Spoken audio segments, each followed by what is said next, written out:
ஏய் உன்னை பார்த்தேன்ப்பா, நான் கண்ணில் தான் பார்க்குறான், தூரமாக வந்து பார்க்குறான், ரசிக்கிறான், அப்படியே வந்து கவிதை எழுதுறான் அந்த பொண்ணை பற்றி. இதே வந்து பெண்ணுக்கும் போட்டுக்கோங்க, நான் பெண்ணுக்கு சொல்லன்னு சொல்லக்கூடாது. ஏன்னா 2 பேருக்குமே அந்த நிலைகள் பொருந்தும். அந்த பையன் வந்து எனக்கு இப்படி தான் இருக்கணும்னு நான் ஒரு இமேஜ் பண்ணியிருந்தேன். அவனுக்காக நான் வந்து பாடுறேன்.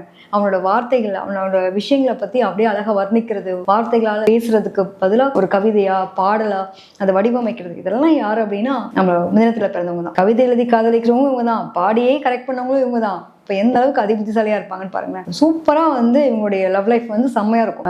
ஆழ்கடல் அன்பும் இவங்க தான். ஆழத்துக்கே போகிறதுக்கு விரும்பலை அப்படிங்கிற அட்டாச்மெண்ட் இல்லாமல் டிட்டாச்மெண்ட்டில் போகிறவங்களும் இவங்க தான். ஸோ இதில் என்னன்னா புதனுக்கு வந்து இரட்டைத்தன்மை, இது வந்து அழிகிரகம். எப்பவுமே இரட்டைத்தன்மையான ஒரு மனநிலை இருந்துகிட்டே இருக்கும். எந்த அளவுக்கு வந்து ஈர்க்கப்படுறாங்களோ அந்த அளவுக்கு விலகக்கூடிய தன்மையும் இருக்கும். ஸோ இவங்களுடைய காதல் வந்து காதலாக இருக்குமா மோதலாக இருக்குமா அப்படின்னு பார்த்தீங்கன்னா ரொம்ப அட்டாச்மெண்ட்டு அப்படிங்கிறப்போ ரொம்ப நம்பி அவங்களுக்காக நிறைய டெடிகேட் பண்ணி தன்னோட படிப்பை கூட விட்டுட்டு காதலுக்காக வந்து காதலிக்காக ரொம்ப டைம் ஸ்பெண்ட் பண்ணுறது, இதெல்லாம் யார் அப்படின்னா இவங்க தான் இருக்க முடியும். நம்ம மிதனத்தில் பிறந்த ஆணாக இருக்கட்டும் பெண்ணாக இருக்கட்டும். அதே மாதிரி பார்த்தீங்கன்னா கணக்கு எல்லாம் கரெக்டாக போடுவாங்க.